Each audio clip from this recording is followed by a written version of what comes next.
لا الہ تو پڑھ لیا ابل مزہ تاثیر کا، لا الہ تو پڑھ لیا ابل مزہ تاثیر کا، لا الہ کی تہ کے نیچے خون ہے شبیر کا۔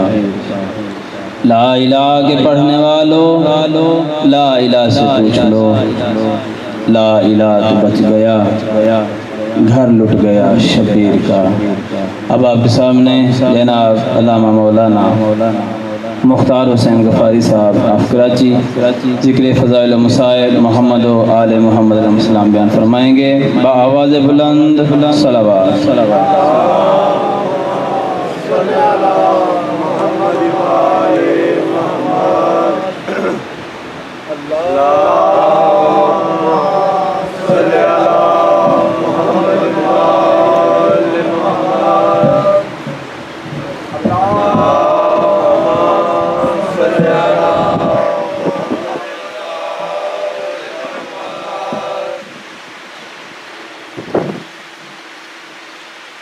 اعوذ باللہ السمیع العلیم من الشیطان اللعین الرجیم، بسم اللہ الرحمن الرحیم، الحمدللہ رب العالمین، والعاقبۃ للمتقین وجنۃ للموحدین والنار للمعاندین، ثم الصلاۃ والسلام التحیۃ والاکرام علی النبی الامی المکی المدنی القرشی الابتہی العربی السراج المضیء والکوكب الدری صاحب الوقار والسکینہ المدفون بأرض المدینہ الرسول المسدد والمصطفى الامجد والمحمود الاحمد حبیب الہ العالمین ابی القاسم محمد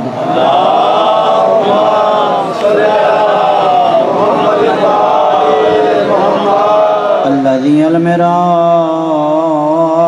سفرہ والبراق مرکبہ وسدرۃ المنتہی منزلہ وقاب قوسین او ادنی مقامہ وقال كنت نبيا وآدم بين الماء والطين الذي في التوراة اشتهار وفي الإنجيل أذكار وفي الزبور أوصاف وفي القرآن إعلان قال الله تبارك وتعالى في شانه وما أرسلناك إلا رحمة للعالمين صلوات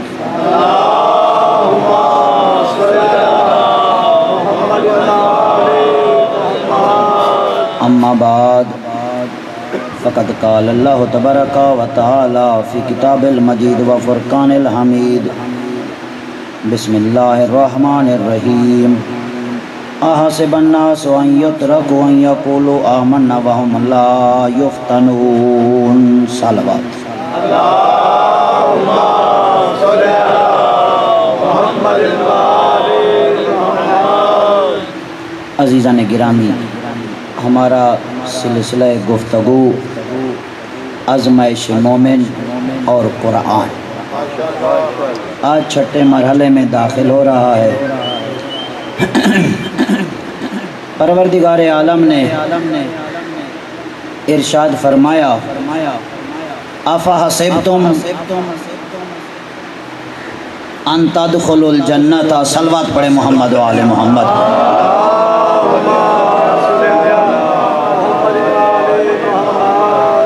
افحسبتم ان تدخلوا الجنۃ ولما یاتکم مثل الذین خلوا من قبلکم، کیا تم نے یہ گمان کر لیا ہے کہ آسانی سے جنت میں چلے جائیں گے؟ ابھی تو تمہارے اوپر وہ مصیبتیں، وہ امتحان، وہ آزمائشیں آئی نہیں ہیں جو تم سے پہلے والے لوگوں پر آئیں۔ عزیزان گرامی، بڑی بڑی آزمائشیں آئی ہیں، ان کے مقابلے میں آج کی آزمائشیں کچھ نہیں ہیں جو آج سے پہلے آزمائشیں تھیں۔ مومنین پہ آزمائشیں آئیں، مصیبتیں آئیں، تکلیفیں آئیں، تو ایک مومن میرے مولا امام سید سجاد علیہ الصلوۃ والسلام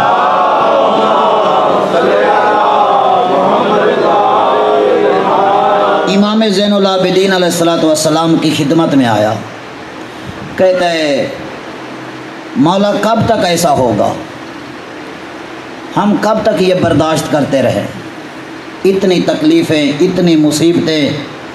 امام نے فرمایا تمہیں پتہ ہے تم کس راستے پر ہو، تم کس راستے پر ہو؟ یہ جس راستے پر تم ہو نا، اس سے راستے پر وہ لوگ تھے تم سے پہلے کہ جن کے ہاتھ کٹے، پاؤں کاٹے گئے، سولی پہ لٹکایا گیا، وہ گھبرائے نہیں، لہذا تم گھبراؤ نہیں۔ یہ تکلیفیں، یہ مصیبتیں آئیں گی اس لیے کہ تم نے راستہ ہی وہ اختیار کیا ہے جس راستے میں مصیبتیں ہیں، تکلیفیں ہیں۔ لہذا دین میں کوئی یہ نہ سمجھے کہ میں بغیر آزمائش کے جنت میں چلا جاؤں گا۔ جب دین میں ہو تو آزمائشیں ہیں۔ آج ہر بندہ چاہتا ہے کہ یہ آزمائش جلدی ختم ہو جائے، جلدی ختم ہو جائے، حتیٰ کہ یہاں تک چاہتے ہیں کہ یہ تکلیفیں دینے والے، مصیبتوں کے پہاڑ ڈھانے والے، یہ کافر جلدی ختم ہو جائے۔ یہی چاہتے ہیں نا کہ یہ جلدی ختم ہو جائے، لیکن اللہ کے ہاتھ سے نہیں بچ سکتے۔ نہ اس کی زمین تنگ ہے، نہ اس کا ہاتھ بند ہے، یہ خدا نے ان کو مہلت دے رکھی ہے جو ظلم کر رہے ہیں۔ اگر آپ تاریخ کی طرف جائیں تو آپ کو پتہ چلے گا عزیزان گرامی کہ وہ جن کو دنیا میں دہشت بنا دیا تھا، ڈرا کے اتنا خوف زدہ کر دیا داعش کی شکل میں، اتنا زمین وسیع ہونے کے باوجود عراق میں، شام میں انہوں نے جب ظلم کیے، جیسے ہی کربلا کی دیوار سے ٹکرائے،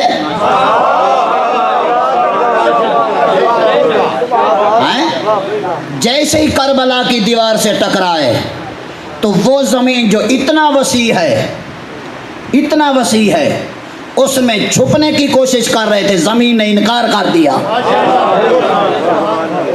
انکار کر دیا زمین نے، انہیں پناہ نہیں دی۔ جنہوں نے دہشت کی علامت بنایا تھا انہی سے کہنے لگے امریکہ بچا، اسرائیل بچا، برطانیہ بچا۔ وجہ اس لیے کہ انہوں نے کہا تھا اس کے ذریعے ہم ان کو ختم کر دیں گے، لیکن ان کو یہ نہیں پتا تھا جن پہ مصیبتیں ڈال رہے یہ تنہا نہیں ہے، ان کا وارث پردہ غیب میں موجود ہے۔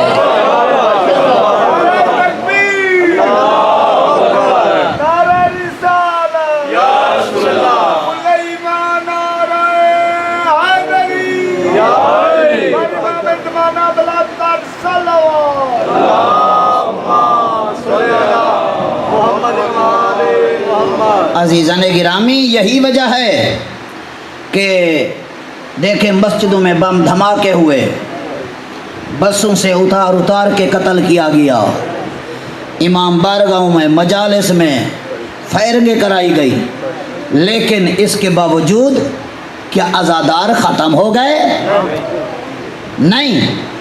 وجہ اس لیے کہ ہمارے حوصلے بلند ہیں، ہمارے حوصلوں کو وہ شکست نہیں دے سکے۔ کیوں نہیں دے سکے؟ اس لیے کہ تاریخ ہے، یہ میدانوں والے میدان میں نظر آتے ہیں، یہ تاریخ ہے، میدانوں والے میدان میں ملیں گے، غاروں والے غار میں ملیں گے۔ اٹھاؤ تاریخ دیکھو، جب ابرہہ کا لشکر آیا، توجہ رہے، ابرہہ کا لشکر ہاتھیوں کے ساتھ جب آیا، کہاں دوڑے تھے مکے والے؟ کہاں گئے تھے؟ غاروں میں، پہاڑوں میں۔ ابو طالب اکیلا تھا، میدان میں تھا۔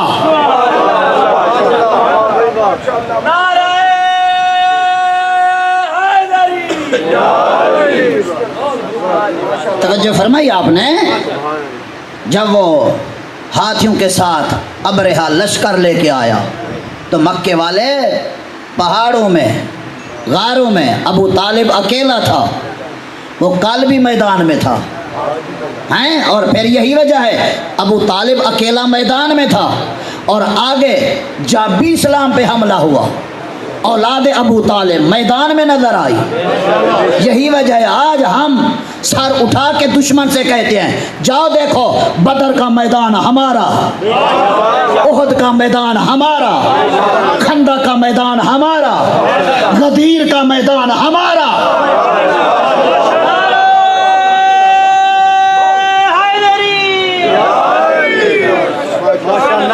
کربلا کا میدان ہمارا۔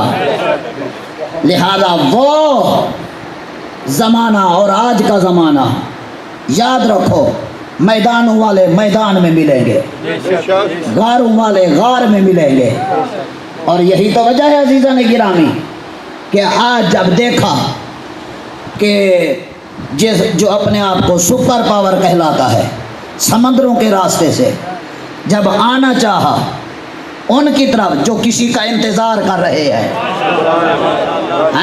انتظار کر رہے ہیں، جب ان کی طرف آنا چاہا تو جس کی رگوں میں توجہ رہے علی و بطول کا خون تھا، اس رہبر کا ایک ہی لفظ تھا جو سپر پاور جب آ رہا تھا نا سمندروں کی طرف سے حملہ کرنے کے لیے، تو اس نے ایک ہی جملہ کہا، اس راہبر نے کہا برسوں سے انتظار کر رہے تھے کہ شیطانی طاقت سے ہمارا ٹکراؤ ہو جائے۔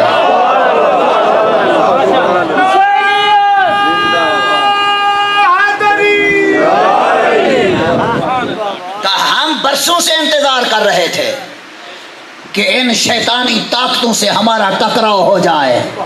تو پتہ چل گیا نا وہ اور تھے جو موسیٰ کا ساتھ چھوڑ گئے، آ گئی نا کل تک بات، وہ اور تھے جو موسیٰ کا ساتھ چھوڑ دے، کہا موسیٰ تو لڑ، ہم نہیں لڑتے، یہ اور ہیں جو مہدی کا انتظار کر رہے ہیں، یہ اور ہیں جو انتظار کر رہے ہیں، اور ان کو پتہ ہے آنے والا آئے گا تو ہمیں کیا کرنا ہے، کیا کرنا ہے۔ اسی لیے بتا دیا کل ابو طالب میدان میں تھا، آج اولاد ابو طالب میدان میں۔ صلوات پڑھے محمد و آل محمد۔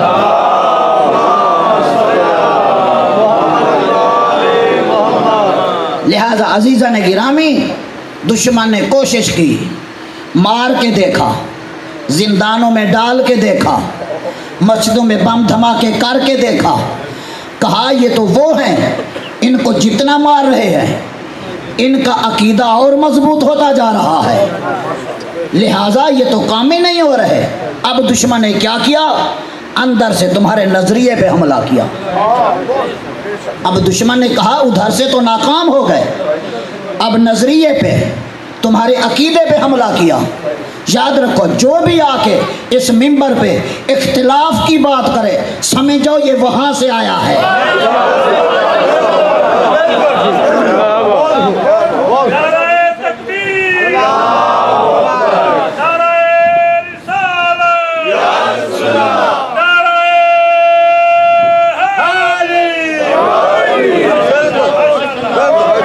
جو فرمائی آپ نے، یہ دشمن نے دیکھا کہ اب ہم تھک گئے، بم دھماکے کرائے، فیرگیں کرائیں، بسوں سے اتار کے قتل کیا، سب کچھ کر لیا۔ اب دشمن نے دیکھا یہ تو عزادار کام ہی نہیں ہو رہے، اب انہوں نے کہا اب ایک ہی طریقہ ہے کہ ان کے نظریے پہ حملہ کرو، ان کے عقیدے پہ حملہ کرو۔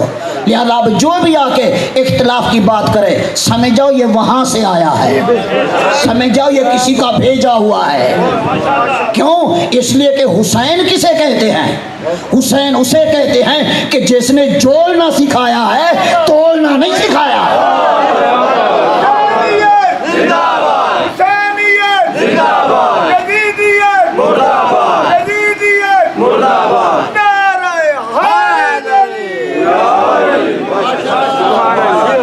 عزیزان گرامی بس یہی وجہ ہے، میں نے عرض کیا نا کہ بدر کا میدان ہمارا، احد کا میدان ہمارا، خندق کا میدان ہمارا، غدیر کا میدان ہمارا، کربلا کا میدان ہمارا۔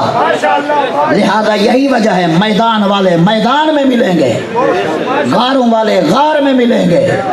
آج عزادار کم ہو گئے؟ نہیں، وجہ اس لیے کہ دشمن نے کوشش کی، بحر سے حملہ، ہر طرف سے حملہ، لیکن ہم میدان والے ہیں، ہم چھپ کے حملہ نہیں کرتے، ہم میدان والے، ہم مردوں پہ، بچوں پہ، عورتوں پہ حملہ نہیں کرتے۔ کیوں؟ وجہ اس لیے جھگڑا کس چیز پہ ہے؟ ملکیت پہ جھگڑا ہوتا ہے۔ اگر دشمن ملکیت لے جائے تو سمجھو وہ جیت گیا۔ ملکیت کیا ہے؟ ملکیت ہے عزاداری، ملکیت ہے جلوس، ملکیت ہے مجلس۔ جھگڑا اس پہ تھا، حملہ اس پہ تھا۔ آج ہمارے لاکھوں عزادار شہید ہو جائیں، کروڑوں شہید ہو جائیں، اگر مجلس باقی ہے، جلوس باقی ہے، جیت ہماری ہے۔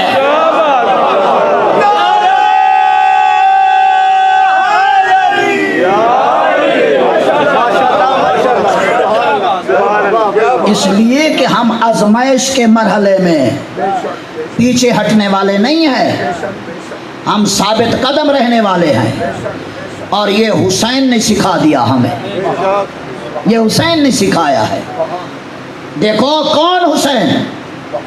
وہ حسین، آخر تک جو بندے بیدار ہیں توجہ چاہوں گا، وہ حسین جس نے دیکھا کہ میرے بابا پہ، بنو امیہ کے ہر ممبر پہ میرے بابا پہ سب و شتم ہو رہا ہے، اور ساتھ حسین دیکھتے رہے کہ یہ منافق بچ گیا، بدر میں بچ گیا، احد میں بچ گیا، خندق میں بچ گیا، فتح مکہ میں منافقت کی چادر اوڑھ لی، بچ گیا،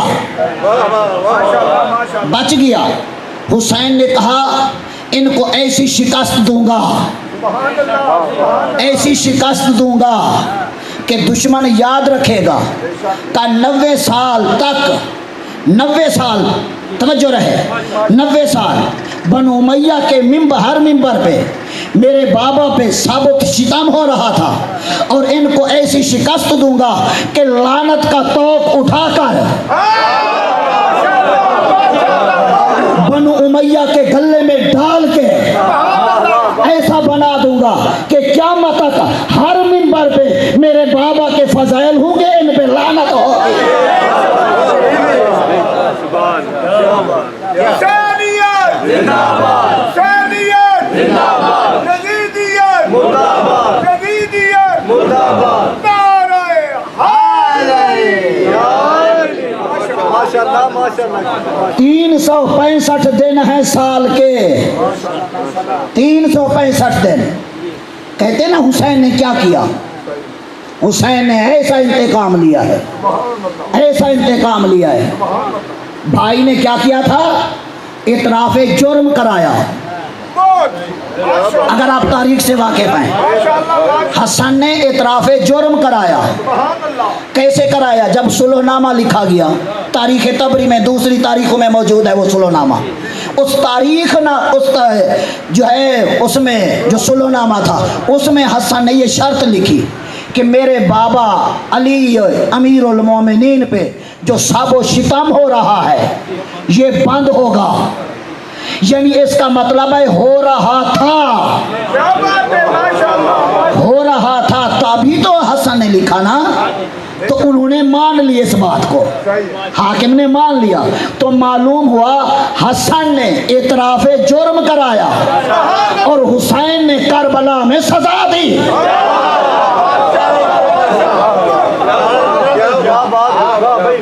توجہ کی آپ نے؟ حسن نے اعتراف جرم کرایا، ایک بھائی نے اعتراف جرم کرایا، مجرم نے اعتراف کر لیا، اور دوسرے بھائی نے کربلا میں ایسی سزا دی، ایسی سزا دی کہ حسین چیلنج کر رہے قیامت تک سال کے 365 دن ہیں، کوئی دن ایسا بتاؤ جس دن اس کرۂ ارض پہ منبر منبر پہ میرے بابا کے فضائل بیان نہ ہو رہے ہیں. نعرہ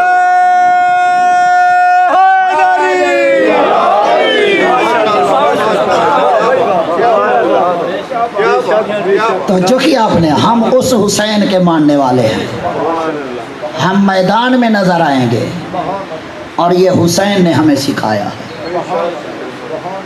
اچھا قرآن کیا کہہ رہا ہے؟ کیوں وہ گئے تھے غاروں میں, پہاڑوں میں؟ اس لیے گئے تھے کہ وہ پیروکاری نوح کے بیٹے کے تھے. ہیں جب نوح نے کہا تھا بیٹا طوفان آ رہا ہے, کشتی میں سوار ہو جاؤ, بچ جاؤ گے, کیا کہنے لگا؟ ساوی الی جبل یعصمنی من الماء. کہا میں پہاڑ پہ چڑھ جاؤں گا, پہاڑ مجھے بچا لے گا. اللہ نے یہ قرآن کی آیت رکھی اس لیے ہے تاکہ کوئی پہاڑ پہ چڑھے. اللہ نے قرآن کی آیت رکھی اس لیے ہے تاکہ کوئی پہاڑ پہ چڑھے, کوئی غاروں میں چھپے. سمجھ جاؤ ان کی فکر اس نوح کے بیٹے کی طرح ہے, ان کی سوچ ان کی طرح ہے. اور نوح نے کیا کہا؟ آ جاؤ آ جاؤ, آج یہ کشتی ہے جو بچا سکتی ہے, کشتی ہے جو بچا سکتی ہے. نہیں آیا, غرق ہو گیا, تباہ ہو گیا. ٹھیک, اور وہ تو قرآن شاہد ہے کہ نوح نے کشتی خود تو نہیں بنائی تھی. اللہ نے کہا تھا وَاصْنَعِ الْفُلْكَ بِأَعْيُنِنَا وَوَحْيِنَا, کہا کشتی بناؤ, میرے سامنے بناؤ, میرے حکم کے مطابق بناؤ. ہیں جی, کشتی بنی, لیکن ایک وہ کشتی بنی اور ایک مصطفیٰ نے کشتی بنائی.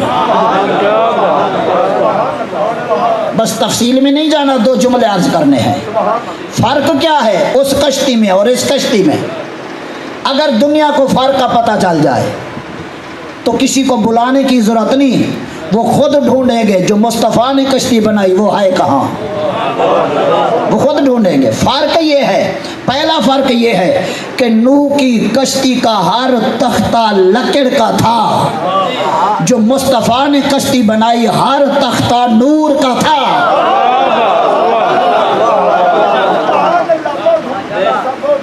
ٹھیک, اور دوسرا کہ جو نوح نے کشتی بنائی وہ اس اپنے زمانے میں نجات دے سکتی تھی. آج اگر میوزیم میں جا کے اسی کشتی پہ کوئی بیٹھ جائے وہ نجات نہیں دے گی, وہ اپنے زمانے میں اپنے دور میں نجات دے سکتی تھی. لیکن جو مصطفیٰ نے کشتی بنائی کا قیامت تک جو بھی سوار ہو جائے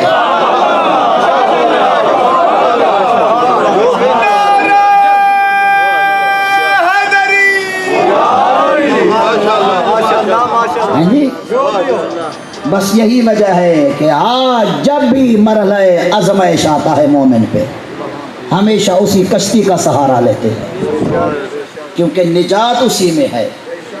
عزیزان گرامی, بس نسب پہ فخر نہ کیا کریں, ورنہ وہ کہہ سکتا تھا میں نبی کا بیٹا ہوں, کہہ سکتا تھا میں نبی کا بیٹا ہوں, لیکن نہیں. اللہ نے کہا نسب کو نہیں, کردار کو دیکھنا, کردار کو دیکھنا. ٹھیک ہے, آج کون ہے جو اپنی مرضی سے پیدا ہوا ہو؟ کوئی نہیں ہے نا. اگر تم سادات کے گھر میں پیدا ہو گئے تو یہ اللہ کا لطف ہے کہ تمہیں سید گھرانے میں پیدا کیا, سادات میں پیدا کیا. لہذا اب فخر نہ کرنا کہ ہم سید کی اولاد ہیں, جو چاہے کرتے پھریں. یہ قرآن کی آیت بتا رہی ہے نبی کا بیٹا تھا, لیکن اللہ نے کیا کہا انہ لیس من اہلک. وہ کہنے لگا نا مالک میرا بیٹا ہے, لو کہنے لگا. اللہ نے کیا کہا انہ لیس من اہلک. اب یہ تیرا بیٹا کہلانے کا حق نہیں رکھتا. کیوں؟ انہ عمل غیر صالح, اس کا کردار اچھا نہیں ہے. ٹھیک ہے, اگر کردار اچھا نہ ہو تو بیٹا ہو کے بھی بیٹا نہیں رہتا.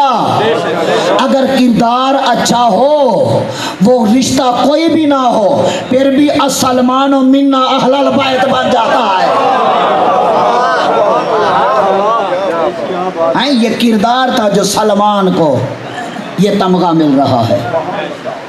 لہٰذا عزیزان گرامی، اگر آپ اور تاریخ کی طرف جائیں کہ بڑے بڑے آزمائش کے مرحلے آئے، بڑے بڑے، کیا عرض کروں، میرے چھٹے امام جعفر صادق علیہ السلام،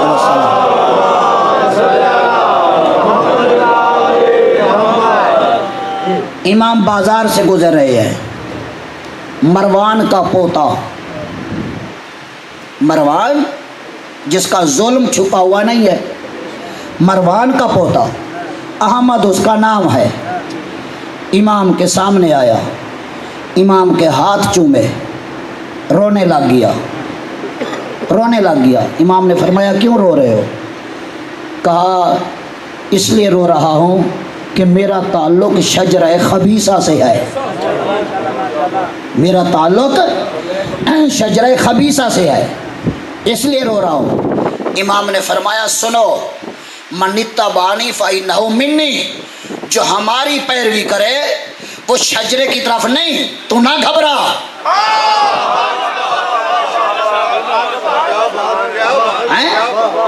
من اتبعنی فإنہ منی، تو ہماری پیروی کر رہا ہے، تو ہماری اتباع کر رہا ہے، لہذا اب اس شجرے کی طرح مت جاؤ، تو کل بھی ہمارے ساتھ تھا، تو آج بھی ہمارے ساتھ ہے۔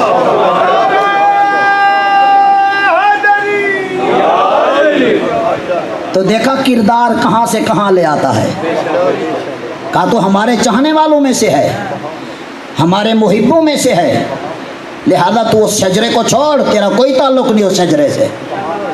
اور کل جو گھر میں میں نے مجلس پڑھی تھی، یاد ہے نا، امام موسیٰ کاظم علیہ السلام کی حدیث کہ المومن اخو المومن ان لم یلد اباہ، کہ مومن مومن کا بھائی ہے، ان کے چاہے ماں بھی ایک نہیں، باپ بھی ایک نہیں، پھر بھی بھائی ہے۔ تو اب آگے نا بات یہی پہ، امام نے کیا کہا، تیرا کردار ان والا نہیں، تو اس شجرے کو چھوڑ، تیرا شجرے خبیثہ سے کوئی تعلق نہیں، تو ہماری اتباع کر رہا ہے، تو ہم سے محبت کرتا ہے۔ اس سے بھی اور زیادہ آپ کو سخت مثال دوں، یزید کا بیٹا ہے، نام معاویہ ہے، قبر ختم ہے شام میں، ایک ہی قبر ہے، اسی کے نام پہ لکھا ہوا ہے کہ معاویہ بن یزید محب اہل بیت۔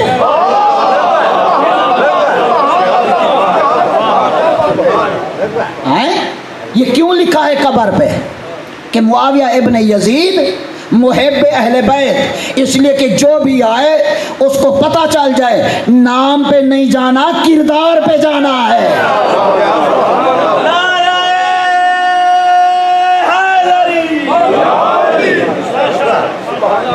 نام پہ نہیں، کردار کو دیکھنا ہے۔ عزیزان گرامی، بس یہ آزمائش ہے مومن کی، اس آزمائش میں گھبرانا نہیں۔ بڑی بڑی آزمائشیں گزری ہیں، بڑی بڑی آزمائشیں۔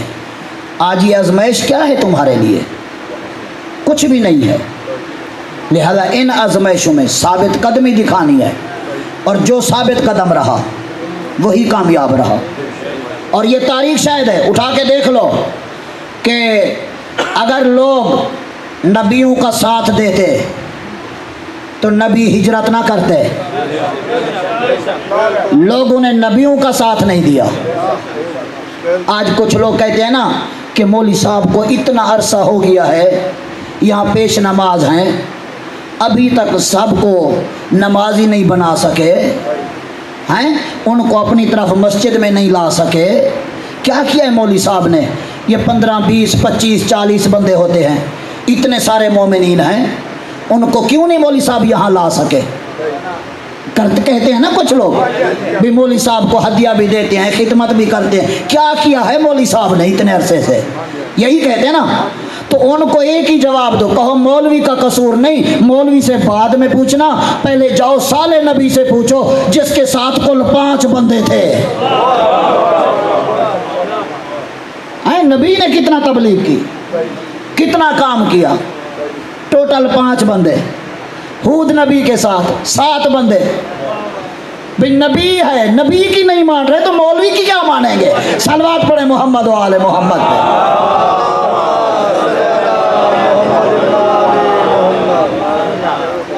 توجہ فرمائی آپ نے.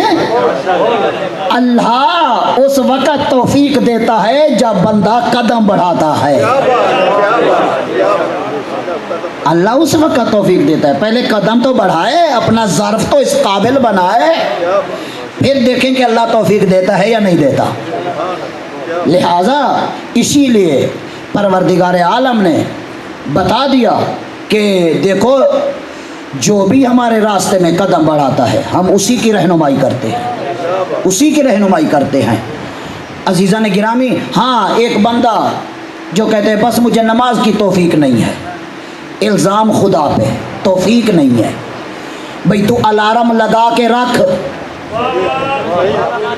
ہیں فجر کی نماز کے لیے الارم لگا کے رکھ، تھوڑا دور رکھ دے جہاں اٹھ کے بند کرنا پڑے. ہیں ایک دن یہ کر لے، پھر دیکھ اس دن فجر کی نماز کی توفیق ہوتی ہے یا نہیں ہوتی.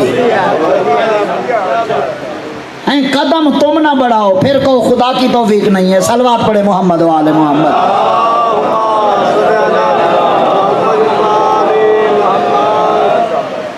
تو عزیزان گرامی بڑی بڑی آزمائشیں آئی. تو میں عرض کر رہا تھا ابراہیم کو بابل سے کیوں ہجرت کرنی پڑی، لوگوں نے ساتھ نہیں دیا. ٹھیک، اور موسیٰ کا تو حال آپ سن چکے ہیں کہ اس کے ساتھ جو حال کیا موسیٰ کے، فرعونیوں سے بچوائے بھی صحیح، نجات بھی دلائے، اور فرعون کو للکارنے کے لیے بھی اکیلا جائے. ٹھیک، اور پھر دشمنوں سے لڑے بھی خود. یہ حال ہے. لیکن عزیزان گرامی بس اس بات پہ توجہ کریں کہ لوگوں نے نبیوں کا اگر ساتھ دیا ہوتا تو انبیاء کو ہجرت نہ کرنی پڑتی. یہی وجہ ہے عزیزان گرامی. اب دیکھیں جو مومن ہے جناب حزبیل، یہ مومن آل فرعون جس کو کہتے ہیں، کبھی دیکھا اس نے ایمان کو کس طرح چھپایا ہوا تھا؟ صلوات پڑھے محمد و آل محمد.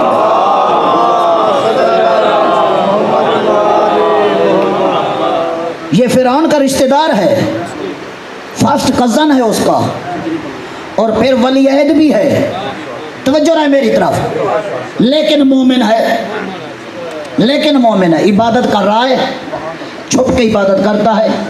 اب جب دوسروں نے دیکھ لیا، وہ تو اپنے اندر سے جلتے تھے کہ یہ عبادت ادھر اکیلے خدا کی کر رہا ہے اور ولی عہد اس کا ہے جس کو ہم خدا مانتے ہیں. جل گئے، جا کے شکایت لگا دی فرعون کو. کہا وہ جو تیرا کزن ہے، تیرا رشتہ دار ہو کے تجھے خدا نہیں مانتا، کسی اور کو خدا مانتا ہے. کہا اچھا دیکھو میں بلاتا ہوں دربار میں، اگر وہ کسی اور کو مانتا ہوگا میں اس کے ہاتھ پاؤں کٹا کے سولی پہ چڑھا دوں گا. اگر توجہ رہے، اگر ایسا نہ ہوا تو میں تمہیں سزا دلواؤں گا. کہا ٹھیک ہے بلائیں. بلایا گیا دربار میں. کہا میں نے کیا سنا ہے؟ فرعون کہہ رہا ہے. کس سے کہہ رہے ہیں؟ مومن آل فرعون سے. اور آپ کو یہ بتاتا چلو یہ عام بندہ نہیں تھا. جب موسیٰ نے قبطیوں کا ایک بندہ مارا تھا، وہ مکہ مارا تھا، وہ مر گیا تھا، اور پھر خوف تھا کیا ہوگا، تو اسی مومن آل فرعون نے موسیٰ کے پاس پیغام بھیجا تھا، ایک بندے کو بھیجا، کہا جلدی چلے جاؤ سپاہی پکڑنے آ رہے ہیں. کیونکہ وہ تو دربار میں تھا نا، اس کو تو پتا تھا مومن آل فرعون کو. اس نے موسیٰ کو پہلے بتا دیا چلے جاؤ یہاں سے. یہ وہ بندہ ہے. اب دربار میں کھڑا ہے. فرعون کہہ رہا ہے میں نے کیا سنا ہے؟ کہا کیا سنا ہے تو نے؟ کہا یہ کہہ رہے ہیں کہ تو مجھے خدا نہیں مانتا، کسی اور کو خدا مانتا ہے. کہا پہلے ان سے پوچھ ان کا خدا کون ہے. پہلے ان سے پوچھ ان کا خدا کون ہے. اب وہ ان سے پوچھ رہا ہے بتاؤ تمہارا خدا کون ہے. کہا فرعون. کا رزق کون دیتا ہے؟ کہا فرعون. زندگی کون دیتا ہے؟ کہا فرعون. لباس کون دیتا ہے؟ کہا فرعون. موت کون دیتا ہے؟ کہا فرعون. اب جب انہوں نے یہ کہا کہ اب بتاؤ تمہارا خدا کون ہے؟ کہا جو ان کا پالنے والا ہے وہی میرا پالنے والا ہے. توجہ کی آپ نے؟ کہا جو ان کا پالنے والا ہے وہی میرا پالنے والا ہے، جو ان کو رزق دیتا ہے وہی مجھے رزق دیتا ہے، جو ان کو زندگی دیتا ہے وہی مجھے زندگی دیتا ہے، جو ان کو موت دیتا ہے، توجہ، وہی مجھے موت دیتا ہے۔ کہا میں اس خدا کی قسم کھا کے کہہ رہا ہوں جو ان کا پیدا کرنے والا ہے، میں سچ کہہ رہا ہوں۔ یہ ہوتی ہے فراست مومن کی، یہ ہوتی ہے فراست، اس کو کہتے ہیں توریہ۔ علم فقہ میں اسے توریہ کہتے ہیں، جھوٹ نہیں، توریہ کیا ہوتا ہے؟ یعنی ایسا لفظ استعمال کریں کہ جو سچ بھی ہو، سامنے والا اپنی مرضی کا مطلب بھی لے لے، ٹھیک ہے؟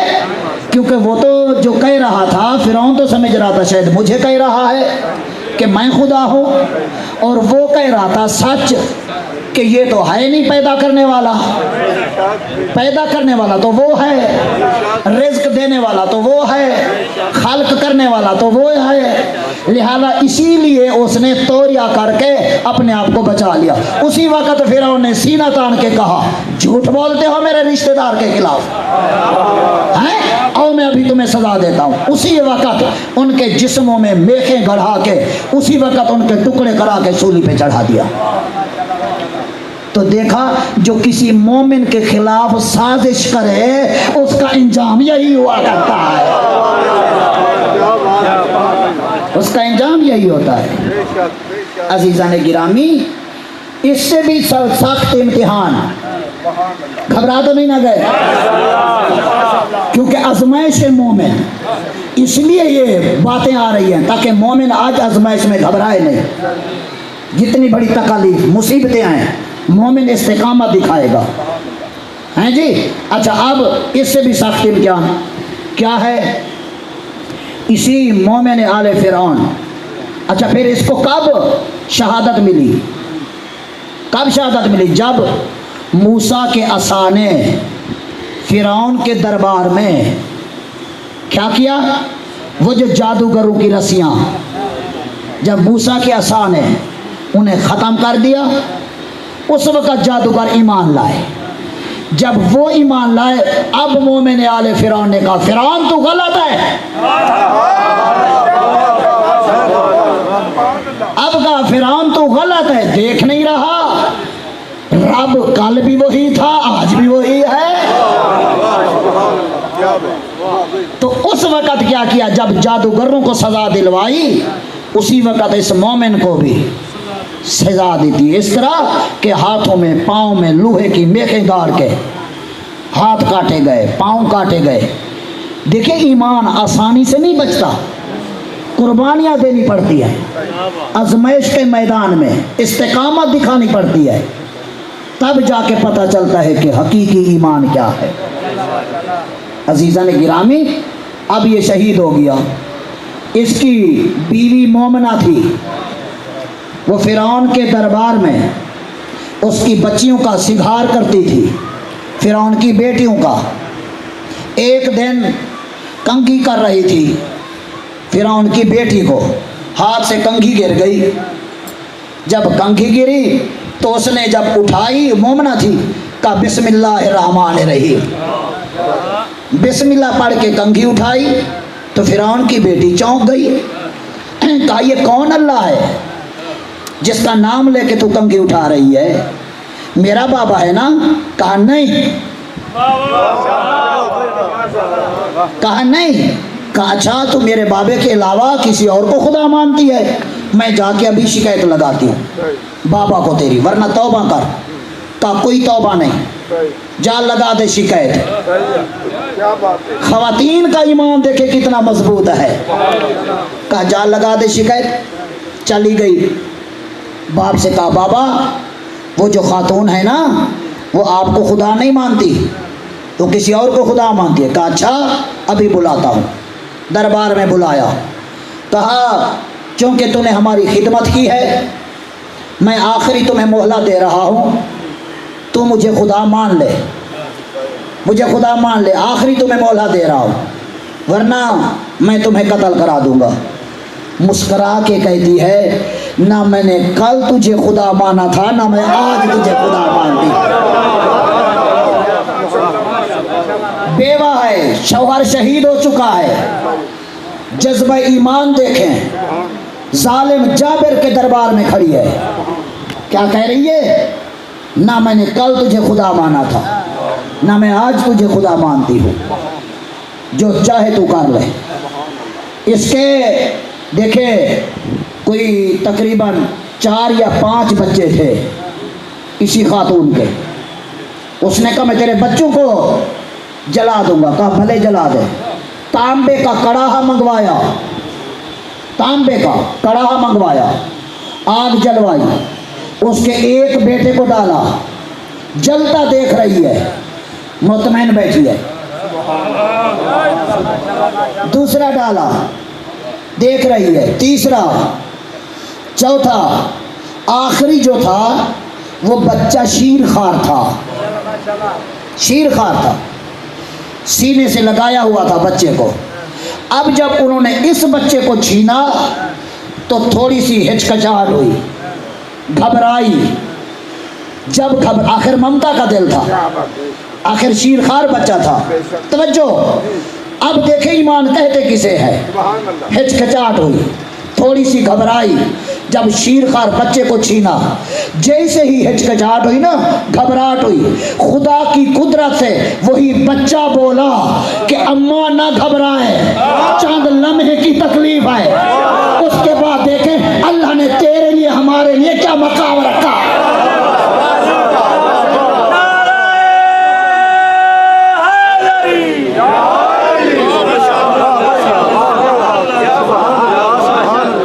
یہ ہوتے ہیں امتحان، یہ ہوتی ہے آزمائش۔ توجہ فرمائی آپ نے؟ بس مومن آزمائش کے مرحلے میں گھبرائے گا نہیں، استقامت دکھائے گا، جتنی بھی سخت سے سخت آزمائش آ جائے۔ ہیں؟ یہی وجہ ہے آج خواتین کو دیکھنا چاہیے کربلا کی طرف، کیسی کیسی مائیں تھی، ہیں؟ ٹھیک ہے اس میں گھبراہٹ ہوئی، ہچکچاہٹ ہوئی، لیکن قربان جاؤں کربلا کی ماؤں پہ جو خود تیار کر رہی ہے، خود تیار کر کر کے دے رہی ہے۔ عزاداران حسین آج 6 محرم گزر رہی ہے، کیا عرض کروں، جب کسی خاتون کے سر سے سر کا تاج چلا جائے نا، بیوہ ہو جائے، اس کی ساری امیدیں وابستہ ہو جاتی ہیں اپنی اولاد کے ساتھ۔ ٹھیک ہے اللہ کو جو منظور تھا سر کا تاج لے لیا، آخر بیٹا ہے میرا، بڑا ہو جائے گا، اس کی شادی کروں گی، دلہن بہا کے گھر لے آؤں گی، میرا گھر پھر آباد ہو جائے گا۔ عزادارو 28 سفر کے بعد یہی امیدیں بی بی ام فروا کے دل میں تھیں، میرا قاسم جو موجود ہے میں اس کی شادی کروں گی، بیاہ کے گھر لے آؤں گی دلہن، میرا گھر پھر آباد ہو جائے گا۔ ہر سال یہاں تک ملتا ہے روایت میں کہ ہر سال قاسم کی شادی کا جوڑا بناتی، لیکن عزاداران حسین نہیں پتہ تھا میرے بیٹے کی شادی کس رنگ میں ہوگی۔ 28 رجب ہوئی، چل پڑا قافلہ، 2 محرم کو کربلا پہنچ گئے۔ ایک عالم دین یہ روایت بیان کیا کرتے تھے کہ جب کربلا آئے نا تو بی بی ہر روز کہتی تھی بیٹا میرے دل کی خواہش تھی یہ میں کپڑے آپ کو پہناتی، ایک ایک جوڑا پہن کے ماں کے سامنے سے گزر، میرے دل کی آس پوری ہو جائے۔